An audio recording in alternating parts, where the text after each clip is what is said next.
Good morning, everyone. Good morning. Good morning. Be- Beautiful day in paradise. I'm keeping my voice down because my daughter said I can't talk loud. I'm in the basement of her house, and not here to gotta not wake everyone up. And it's a beautiful day in paradise. Is Dr. Nelson joining us today? I think he is. I think he's having some technical issues, it seems. All I see right, him all down right, there, but all right. he'll be Well, we here in a got second. all right. Well, we We got also a number of people joining us, and Michael Kummer. Is that how you pronounce it, Michael? That's how I pronounce it, yes. Awesome. He's with us today and going to talk about his carnivore journey and some of the things that he's doing.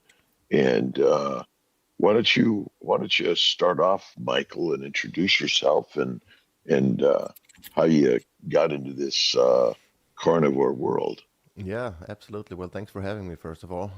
And it all really started with paleo many years ago when Paleo FX was still a thing.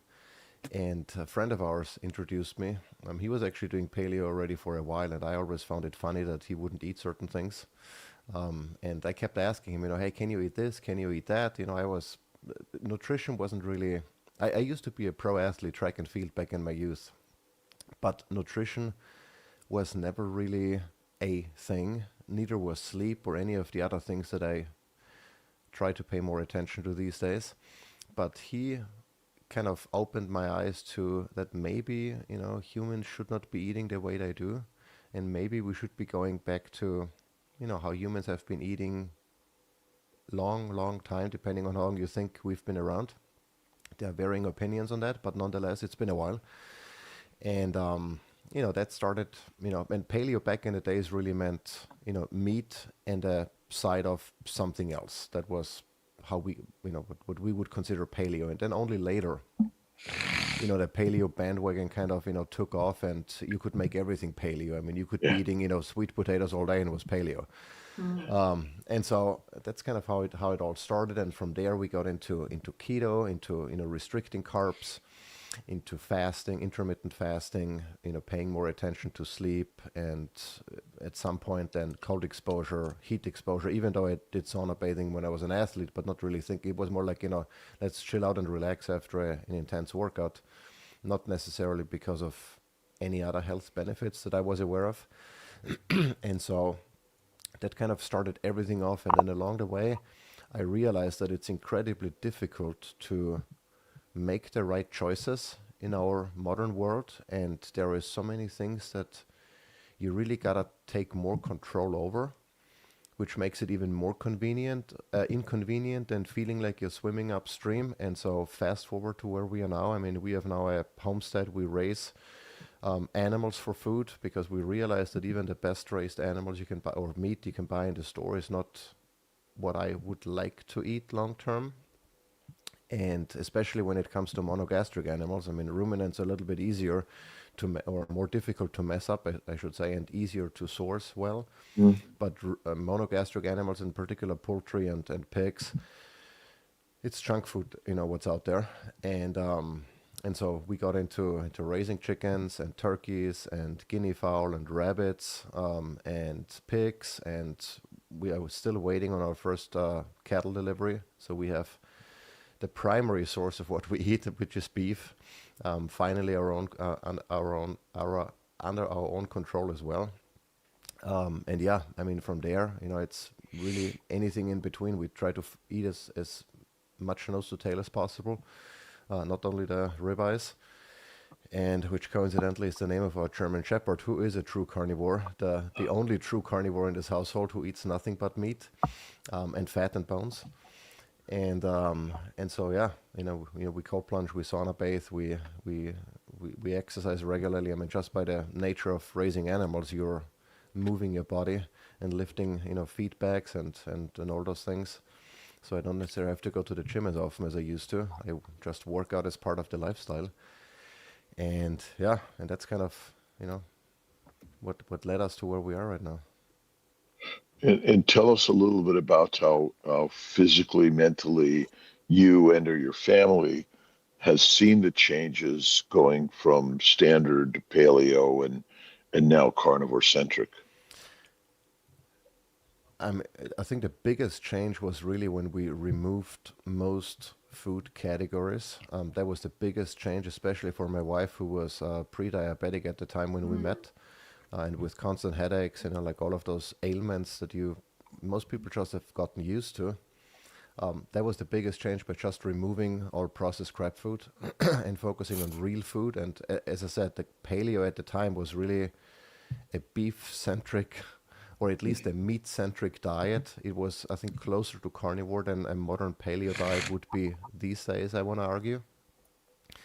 And so that was a huge change. And for me, I just, I got shredded.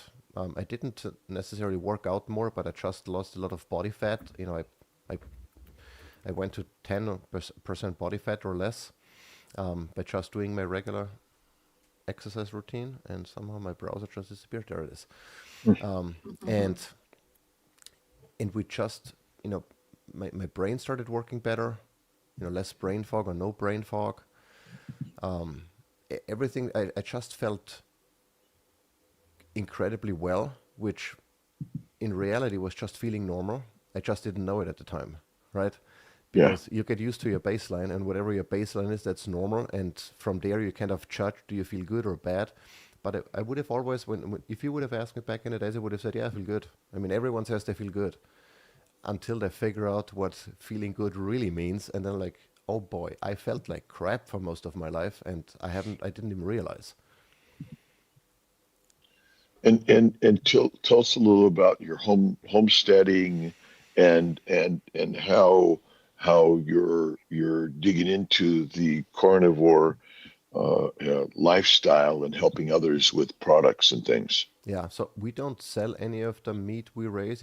I mean, occasionally we do because we have too much and we can't eat it all. But it's predominantly for us. But one thing that we've learned is to really understand food quality better, and to understand what it takes and why a well-raised chicken cannot be sold for $7 at Costco. It's impossible. And just to give you an example, because chicken is such a great example, because it's fast food, when you buy it in the store, even if it's organic chicken or whatever. But it costs us approximately, and this is only feed cost, this is not labor, this is not infrastructure, nothing else. It costs approximately somewhere between $25 to $30 per chicken in feed to raise an appropriately raised, like pasture raised, rotationally grazed, quote unquote, and organic, low PUFA, corn, soy free feed.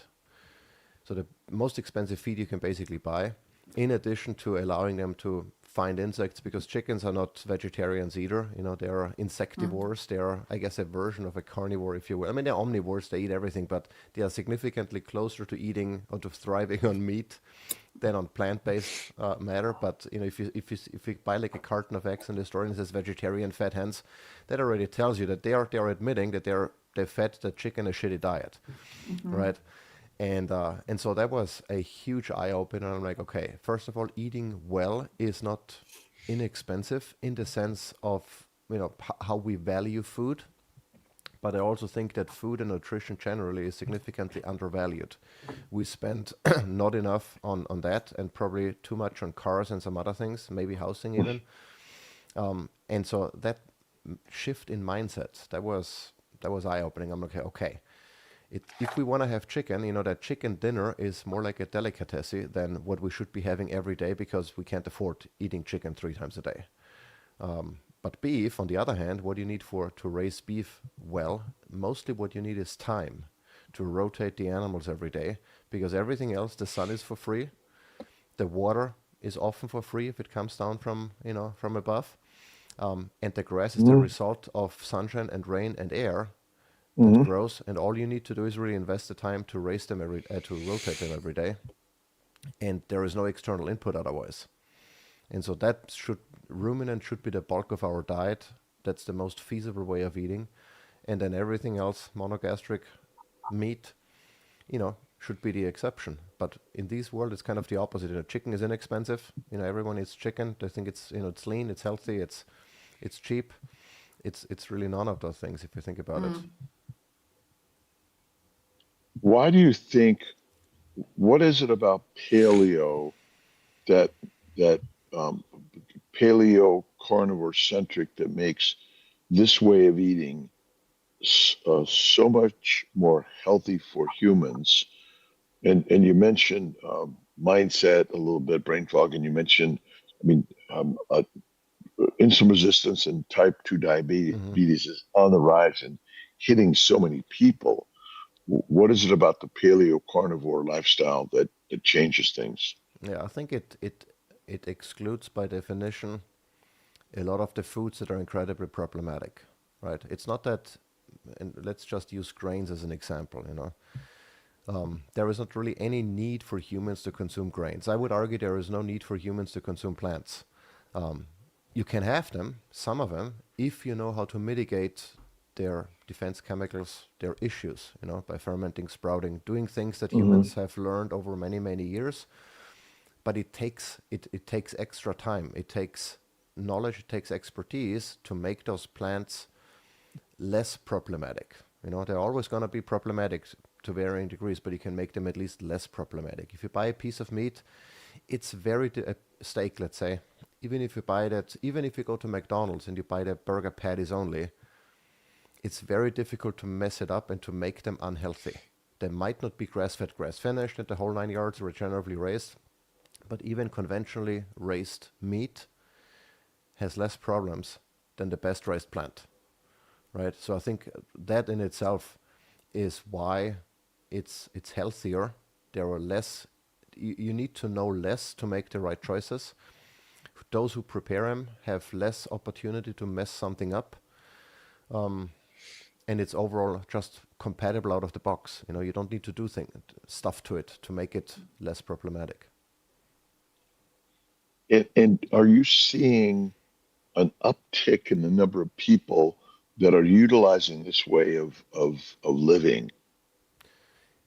Yes, but of course we live in an echo chamber, you know, so I don't know if what I see around me is necessarily what's happening in the grander scheme, but at least among our circle of friends and acquaintances, we do see that more people get into realizing that, you know, maybe seed oils aren't great, that plants really do have toxins and you need to do stuff to it. They start making sourdough bread instead of buying store-bought bread, and, you know, start reading labels. So yes, I do think that's happening. Again, if that's just in our kind of small world Hmm.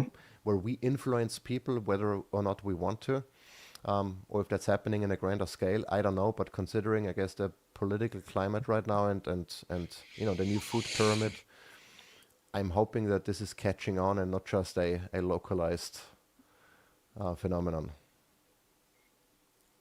And the rest of your family, how are they doing in this way of living? Yeah, I mean, our immediate family, wife and kids, you know, I mean, we do what we do.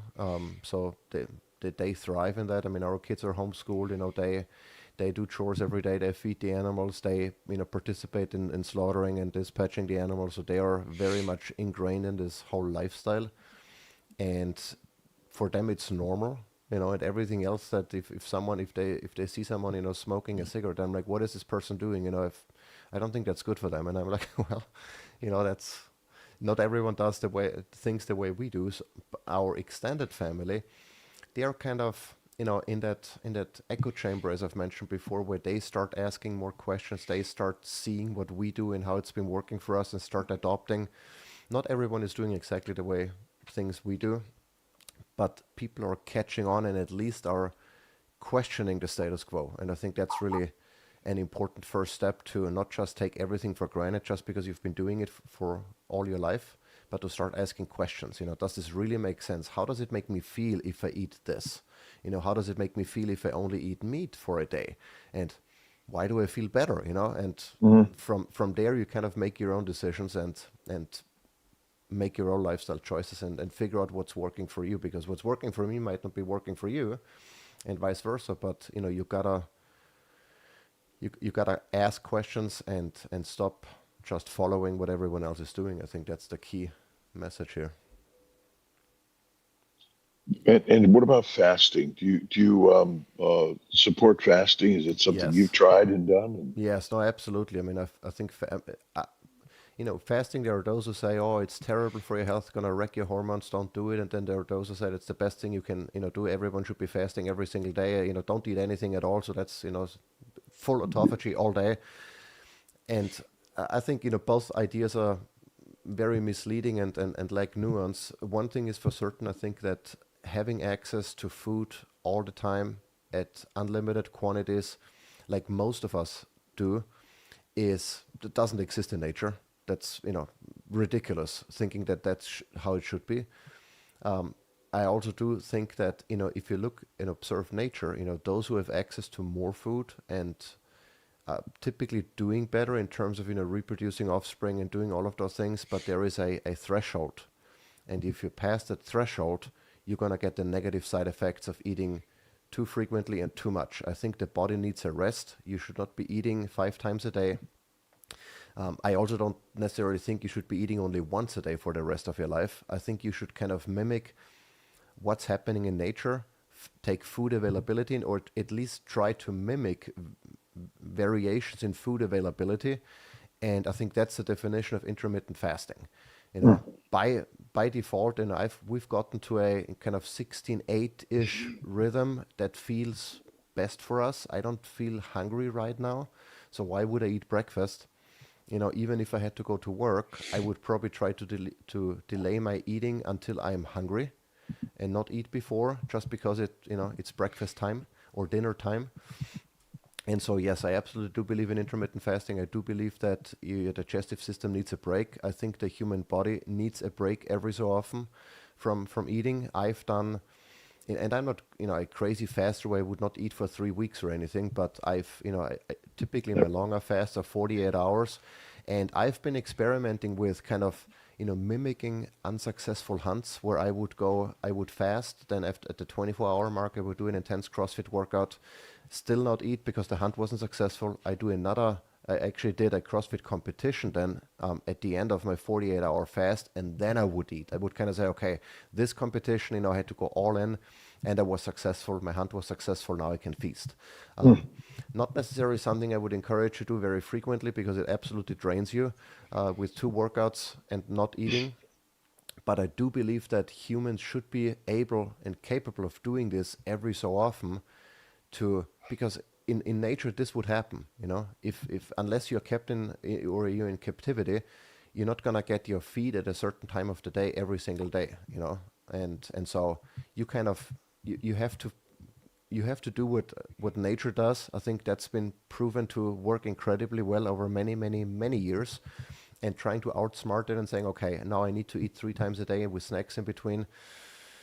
Can that help maybe at a time where maybe, if you're, a woman at childbearing age and you want to conceive, maybe eating more to give your body the signal that, food is plentiful. We have the resources to conceive a baby and, sustain it. That might be a good thing, but doing that for the rest of your life, maybe yeah. not such a great idea. Well, I think we're fat driven. Fat is our fuel. Mm-hmm. Fat is our building blocks. And obesity is biologic and not pathologic. Mm-hmm. And we absolutely thrived and survived on more fasting in Yes. our ancient times. And men and women are the same. They're not different. Our biology and physiology is the same. We're not meant to be skinny, and that is our biggest problem. And plants, if they're non-toxic and are likely consumed with fat from meat, rare to raw, is probably our ancient nature. Mm-hmm.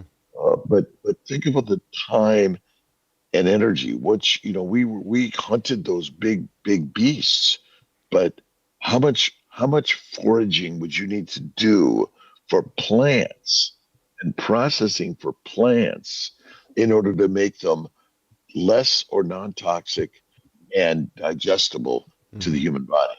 Yeah. I mean, Yeah, it wouldn't make sense to do that. I mean, yes, if I stumble over, whatever wild plant there was, or a berry or whatever, I would collect it and eat it, but I would not, build my life around collecting enough berries to sustain a 2000 or even more, because they were not sedative, like we are now. They probably burned through significantly more calories just in search for food and shelter and everything. I'd rather go for that beast, right? And then feast the entire tribe for a week instead of, having to collect berries every single day and starve. yeah, yeah, and think about it. You alone could go out and hunt the beast and bring home the sustainable food for your family. But to go out and collect grass and grains and feed your family, you couldn't do that. Right. Yeah. And the industrial way of eating basically is built on soldiers, slavery, peasants, and prisoners. Hmm. That whole system flourished because of a plant centric diet, Yes. which creates creates us to be criminals and depressed and suicidal and sick. Yeah. And the whole system requires the armies and the governments, which are highly dictatorial and damaging to our brothers and Yeah. sisters. Yeah. That's That's it. exactly right.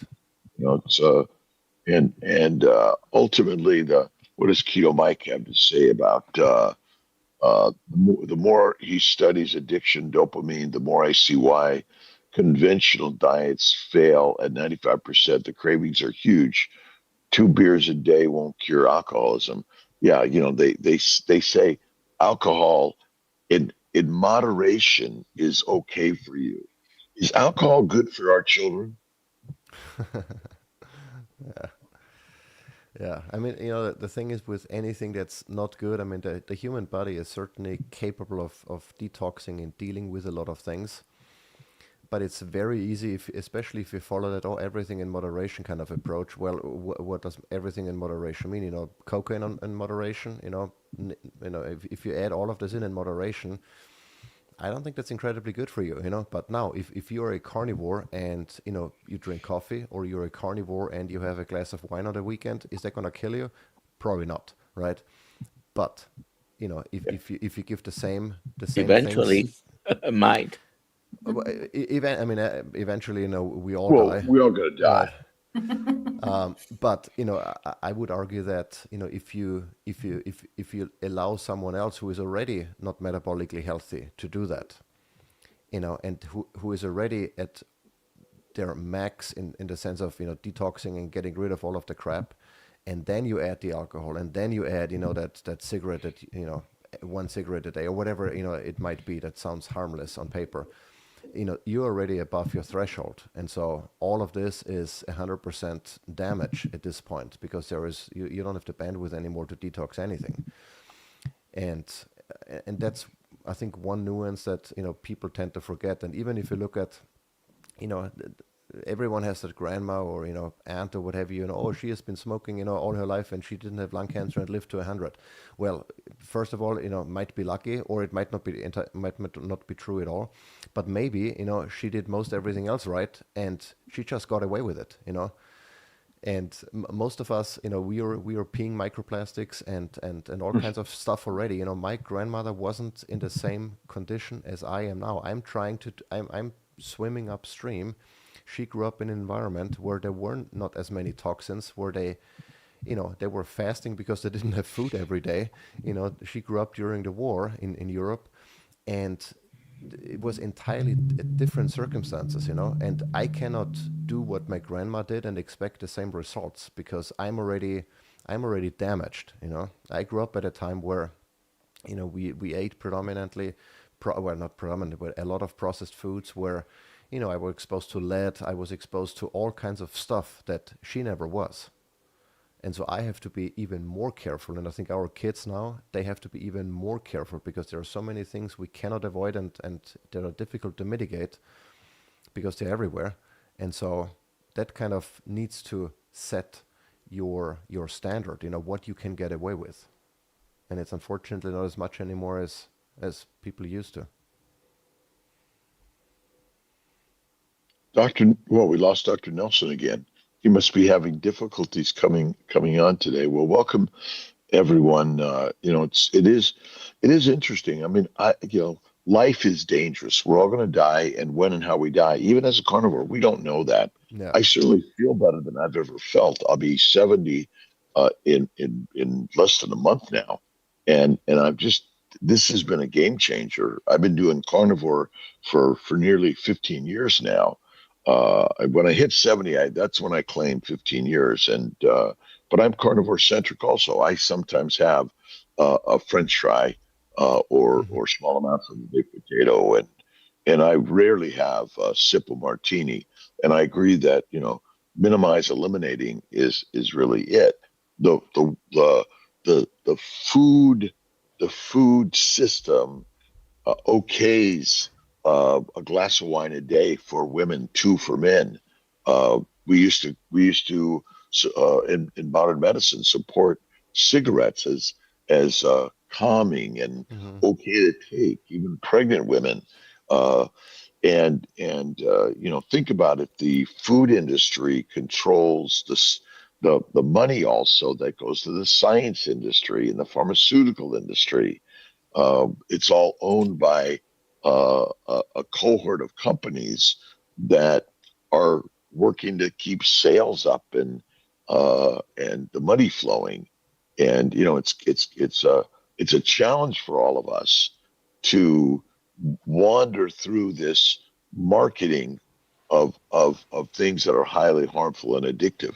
Yes. Yeah. And the other, again, nuance to that is, how do you what is alcohol for you? If I go to the store and buy a bottle of wine, that could be anything. It could be laden with pesticides. It could be full of synthetic ingredients that were used as part of the winemaking. Is that going to be the same wine or the same glass of wine that if you were to raise the grapes yourself and stomp them with your feet and ferment, the wine in-house? Probably not. Entirely different product. Now, alcohol is, there is nothing good with alcohol, period. I don't think there is no benefit of consuming alcohol. That doesn't mean you can never have it, but you should be aware of it's probably a net negative, to varying degrees, depending on how many you drink. But I also think that the type of alcohol you drink also plays a role. It's like saying, okay, I only had buying a burger at McDonald's, is probably not going to be the same as if you raise your own cows, make the ground meat, turn it into patties, bake a sourdough bread from organic flour that you grew yourself, or the grains from the grains that you grew yourself, and then you turn this into a burger. That's not the same product. Yes, it is both are burgers, but they're not going to be the same product and will not have the same impact on your health.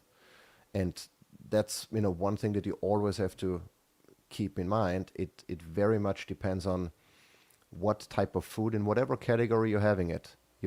Is that something that you grew and you produced, or something that you purchased from someone who gives a crap about your health? Well, one of the things people need to keep in mind is auto brewery syndrome.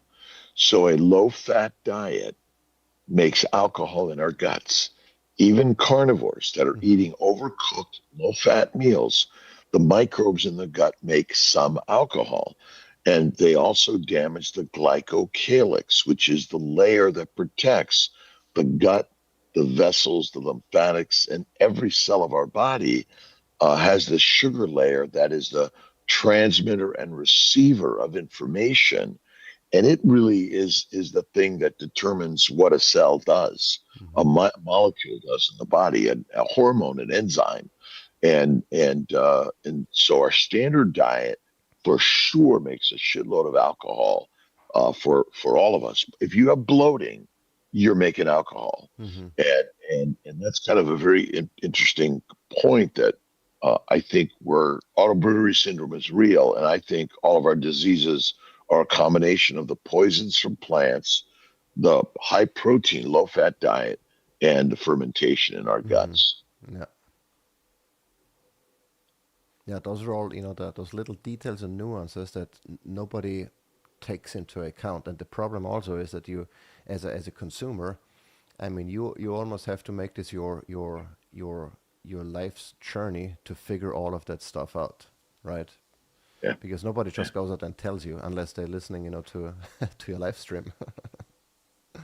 Right. And I use hard seltzer. Basically, it's simply bubbly water. That's it. Hmm. It's a big change. It's a birth defect in my right hand because my mom smoked through her whole pregnancy. Possibly, we do know that.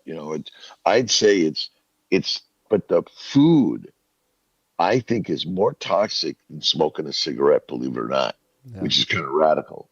But all of them are harmful. And but so is walking across the street or driving in a car, flying in an airplane. We're not here to and my grandmother lived to 104, smoked Pall Malls, drank Manhattans. Now, she had some Alzheimer's going on as she aged, but, she remarkably, we don't know the secret to living longer Right. at all. So that's kind of minimize, eliminate. The problem is a celebration of life has become every night rather than sometimes Yeah. small amounts. And I don't know how much the government supports funding for tobacco industry, alcohol industry, certainly the drug industry. Yeah. Yeah. Yeah, I mean that's where the money is. That's the problem. That's why it's an upstream or uphill battle. To do things better and right. It's inconvenient at every stage, at every single stage, and I can see why people just want to give up and say, I don't want to fight that fight anymore. I want to live too, and not just argue at every single point with everybody why you're not doing this, why I'm doing that, and trying to read labels and being frustrated why you can't find clothing that's non-toxic, why you can't find dish soap that's non-toxic. I mean, you can find all of those things, but it requires significant resources, be it time and otherwise, to find and purchase things that are better or good. Well, I think that's where community like this sets up, and creating market spaces, and then really between food sharing or idea sharing and helping people in a communal way is really one of the most important things that we can do. Yes, no, Yeah. absolutely, absolutely, because doing it alone is doable, but it's incredibly straining. And we all need that thought that we can do it by ourselves. I mean, we see it now even more so exposed on the homestead, saying, oh, we can, raise all of those animals ourselves. Well, you can, but it's, who is going to take care of the kids then? Or who is, preparing our meals if we're out with the animals? And who is working to, pay the bills? And, all of those things need to be taken care of. And suddenly you realize it takes a tribe, to do all of those things, because you need to Mm-hmm. spread those tasks out. Everyone does what they do best and what they like doing, and then we all, contribute and bring it together. And especially after, I think, after COVID, that community aspect has been challenged a lot, and I think we need to go back to, you know, going out of our way basically to build community. And isn't that really why we're alive? Is to do the work to maintain life? We've actually created comfort, and someone else will do it. And you can farm it out, Right. essentially, rather than getting up and doing the work yourself every day. Isn't that really, Yeah. we want comfort and delivery, but in fact, for the the majority of humanity ever existing in this world, it was you had to do the hunting, Hmm. right, and the preparation, the gathering, and all those things. Yeah. And it's fast food delivery systems, and someone else will take care of your health care. Hmm. Is that working? Yeah. I don't think it is. It's not working. Tell us a little bit about your day job. So my day job consists of a lot of things. I would even argue that homesteading is now part of my day job because we promote it. We share on YouTube what we do, how we do it, why we do it, and so that's started producing income. I write for a blog. That's been the thing that allowed me to get into this lifestyle, to quit my day job and just work on my blog and YouTube channel. We also launched a couple of years ago an organ meat supplements company, my wife and I. So that's another income stream. And then we recently launched a non-toxic coffee brand. My mother-in-law's friend from high school. So my wife's Costa Rican, all her family is in Costa Rica.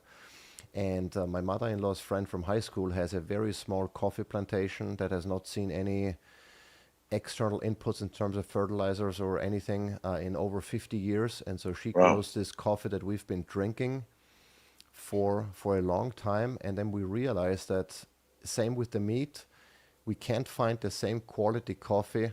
I mean, we test every batch for like 100 and something, everything from pesticides to glyphosate to mold and mycotoxins, and it's free of everything. And so we're like, you know what? We should be maybe also marketing this coffee because we're drinking it. And so we launched Terra Lava, our coffee brand as well.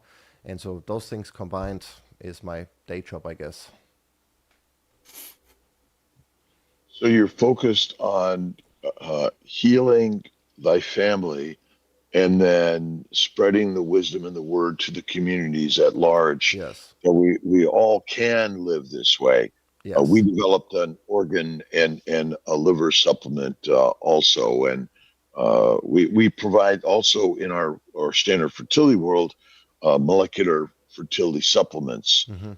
for those that are suffering, and we absolutely focus on nutrition and mindset for our health practices Yeah.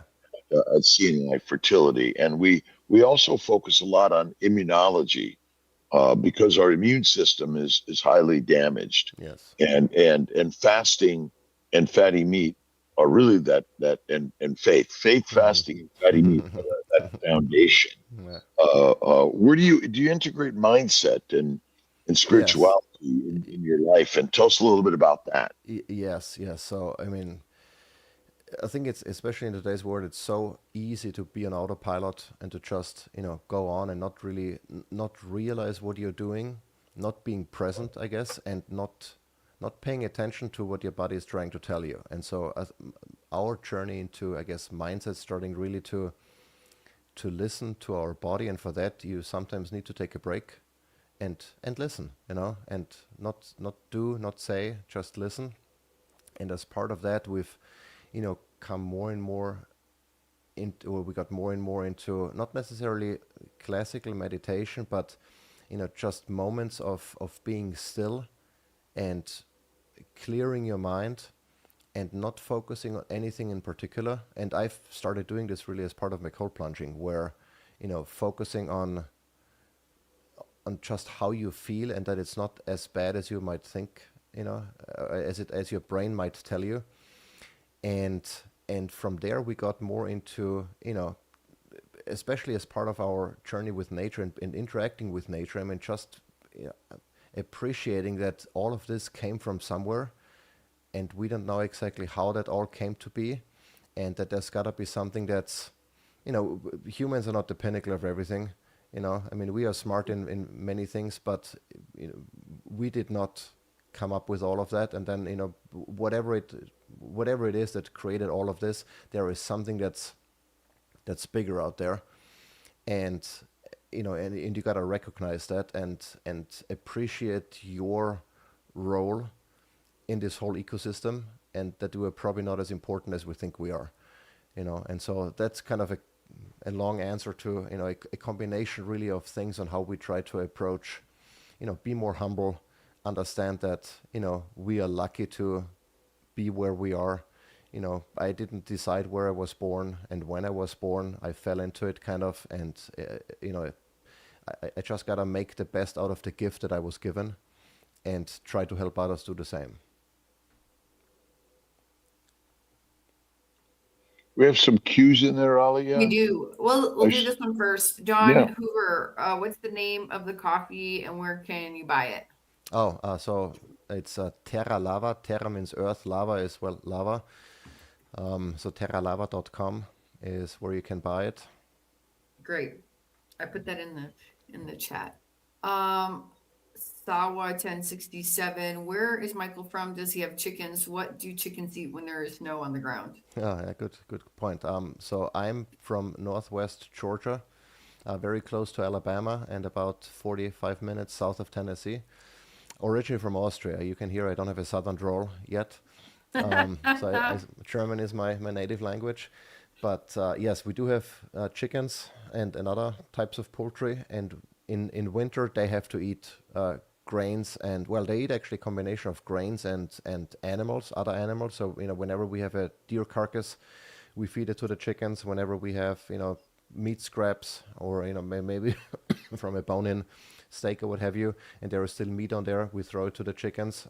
So they get a combination of grains that are unavoidable in winter, at least where we live, but also animal products that we don't eat anymore. Okay. Brian Dish, for Michael, isn't wild game fed the correct nutritional food? Depending on where that wild game is, I mean, obviously, if you have, let's use deer as an example, I mean, deer, if they come across a cornfield, they will eat the corn. That's corn that we put there. Is that the best diet for deer? I would argue no. But we just change their environment so that they eat, even if they eat without, human intervention directly, without us feeding them directly, they would consume a diet that's probably less than ideal for them. So again, it depends. Somewhere in the wild where there's no humans whatsoever, I would argue they eat an ideal diet, but closer to humans, not so much anymore, unfortunately. Let's see. Are your products third party or fifth party tested? So if that's a question for supplements, we test our products 5 times as part of the manufacturing process, from identity testing in the beginning to they manufactured us third-party lab testing, and then when we receive the final product, we test it again using a third-party lab. So it's tested 5 times by third parties throughout the production or manufacturing process, if that answers the question. Yes. Last question so far. Michael, what is your recommendation for how long you should stay in the sauna, and how many times a week should you do sauna, and what is the best temperature? Well, there's a lot of questions, and a lot of the answers are it depends a little bit. So, depending on what you're trying to get out of your sauna session, there are studies that suggest that if you want to raise your growth hormones dramatically, stay in there for 2 times, 30 minutes. No, they actually did 4 times 30 minutes, I think, with 30 minutes in, 5 minutes out, 30 minutes in, etc. To basically destroy you completely, which causes a huge spike in growth hormone. If that's what you want to do, that's your protocol. I would not recommend for you to do that every day, because it's probably going to wipe you out and avoid all of the benefits. But usually what I do, I try to stay in somewhere between 20 to 30 minutes, again, depending on the temperature. Temperature depends on what type of sauna. So if I'm in a traditional, Finnish type sauna, I try to be over 200 degrees Fahrenheit. Some of the studies suggest 187 or above to get the benefits. I just go, above 200, and I try to stay in there until I feel like that my cardiovascular system has been working sufficiently, and I feel like I want to get out because I can't do it for much longer. Those are the days or my sauna sessions when my goal specifically is to cause heat stress, to cause a release in heat shock proteins, to help my immune system, to get a cardiovascular workout in. So, I go by my heart rate basically and by my respiratory rate. And if I feel like, okay, my heart rate is at 140 and I'm breathing 20 times a minute and I feel like I need to get out, then I stay a few minutes longer and then I get out. And I do this, with sauna bathing, doing it 3 times a week, maybe a little bit more, is probably going to be good for you. But again, sauna is a stressor. Much like exercise, there is such a thing as overdoing it. So going into the sauna every single day and wiping yourself out every single day is probably not going to be good. So again, it depends. But I would say if just as a guideline, 20 plus minutes, 3 times a week at 200 degrees Fahrenheit for a Finnish sauna. From there you can adjust based on how you feel and what your specific goals are. Maybe start with 5 minutes and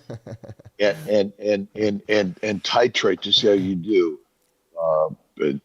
One is it is a major stressor, and it makes you feel good, but it is a major stressor on the cardiovascular system. So that's something people have to keep in mind. Yeah. And you do cold plunges how often? I cold plunge usually whenever I go into the sauna. I always try to do contrast therapy. I have had a time where I worked out, where I did CrossFit in the morning. I would go into the cold plunge every day right before working out, and then go to workout. These days, where I'm far away from a CrossFit gym, I typically do it in combination with sauna. So sauna, cold, and then I call it a day. I do hot tub, cold plunge. That sounds nice too. Yeah. It's invigorating to the body to do that. Yeah. For sure. Someone's asking 30 minutes at 200. Can that cook one alive? Yeah. Not me, but again, it depends on, if you're super sensitive to heat, if you're not used to, those temperatures, go lower, do what you can handle. And exactly. Shorter, lower temperatures, but shorter. Yeah. Okay, well, that's all the questions so far. What's now? Have you been going to the meetups or creating any sort of spaces and places for people to learn more about what you're doing? So blog michaelkummer.com. From there you can branch off, to YouTube. There is the kummerhomestead.com if you're more into, learning how to raise or seeing what we do on the homestead. Kummerhomestead.com with the corresponding YouTube channel. mkummer82 is my handle on most social media. Kummer Homestead is the handle on most social media for the homesteading. Primer Shift podcast is where I share once a week, something else that doesn't quite fit on the blog or on the YouTube otherwise. And those are the places where you can typically find me and see what I'm up to. Dr. Nelson, are you with us today? I am with you today. Something is going on. I don't know if I'm getting sick. All right. We do have a meetup coming up this Saturday with Healing Humanity and Kiltz Health, combining a supercharged sharing of the Healing Humanity movie. I think there's going to be some excerpts. It'll be coming out very soon. We're really excited about that. Are there tickets left, Alia? There are tickets left, and I'm going to put the link in the chat. Yeah. Encouraging everyone. It's in Charleston, is that right? Yeah, it's Charleston, South Carolina. It's Charleston, Saturday, South Carolina. That's right. What time? It's called North Charleston. Charleston Convention Center in North Charleston. It's 10 to 4. And then 10 to 4, and then a dinner. Yeah, the dinner is separate, it says. But right, dinner after that, which is a separate fee. Is that it? Yeah. Or is it all built in? It's a separate fee, it says here. But I just put the link in the chat. So there How much is the ticket? Let's see. The ticket is. And always think of these as investments into your health and wellness. Right. That's one of the most important things. What are some of the important articles do you think, Michael, that have people have really enjoyed or gotten a lot of good information from? There is one that I wrote about the 8 tenets of living a healthy lifestyle. That includes everything from animal-based, meat-centric diet to stress management, sleep, and anything in between. So that's a good one. I think that if someone is at the very beginning of this journey and doesn't quite, it can be overwhelming, to figure out where to start and, start somewhere, do something better today than you did yesterday and keep incrementing and doing things better. There's the whole, obviously, environmental toxins, from plastic food storage containers to personal care products. I mean, there's just so much that if you're really new to all of this, like, I don't even know where to start. I would start there and kind of, go step by step and try to figure out where you can make a change right now. Michael, are you a doctor? No. Okay. And maybe Dr. Nelson Alia could also comment at people here is, are we learning most of this information on a new health journey from doctor systems or the community at large? The community. Yeah. Yeah. I mean, I know I learned all of this stuff not because my medical system told me, because I learned from people like Michael Kummer online. And ultimately the social media, this is such an important place to be and share ideas. I mean, this is a game changer in the world. Wouldn't you say, Michael? I absolutely agree. It's also a double-edged sword because everyone has an opinion, and I always tell people, don't do what I tell you. Just think and really assess how you're doing right now. Then try something. If you feel like it, try eating a vegan diet for a half a year and see how you feel. And then you try eating only meat and see how you feel. You'll figure it out that I wasn't maybe entirely wrong. And so I always encourage people to experiment and figure it out. If you want to take the long route, just do what I did and try and figure everything out by yourself, or you can take shortcuts and do what people you trust or you think you can trust, are preaching and go from there. But well, I think this is like ayahuasca and marijuana aren't good for us, right? And that's one of the most important things to realize by the way, standard information in magazines and books and newspapers, there are all sorts of different sides of it too, right? Yeah. You're here as your own I've experimented with primary plant-based diet. I've had too much alcohol in my life. I used to smoke cigarettes as a kid. I have even had marijuana in the past, and I found my way to fatty meat, faith, and fasting. Yeah. And this is what I have found. And so, what can I do to help teach others?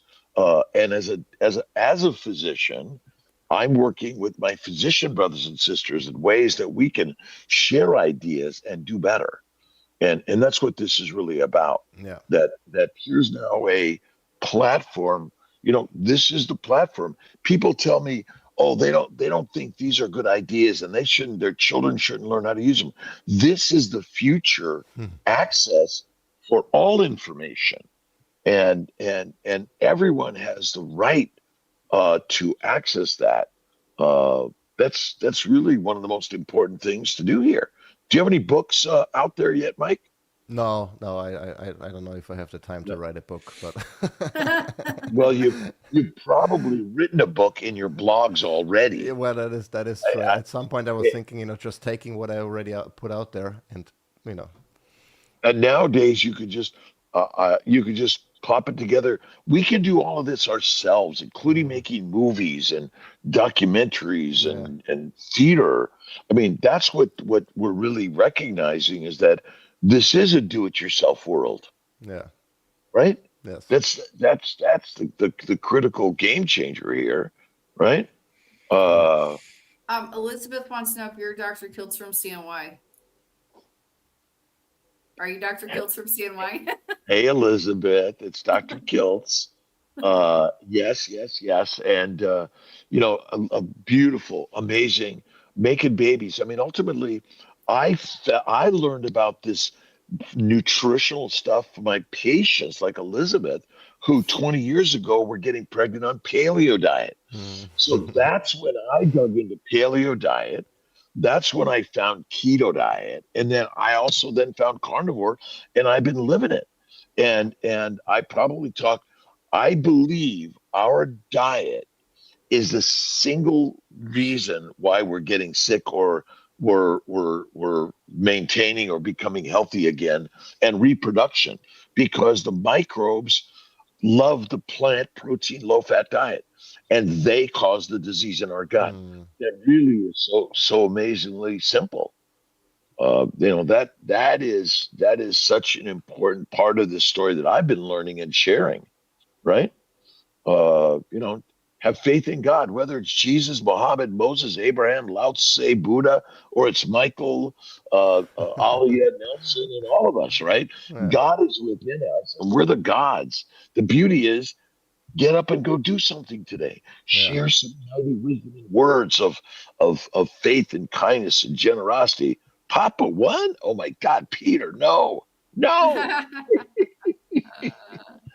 Peter, We, please email me. You know what we to got do with your Thomas, we new got shirt size, whatever your shirt Kelly, we size. got Terry, we got Gloria.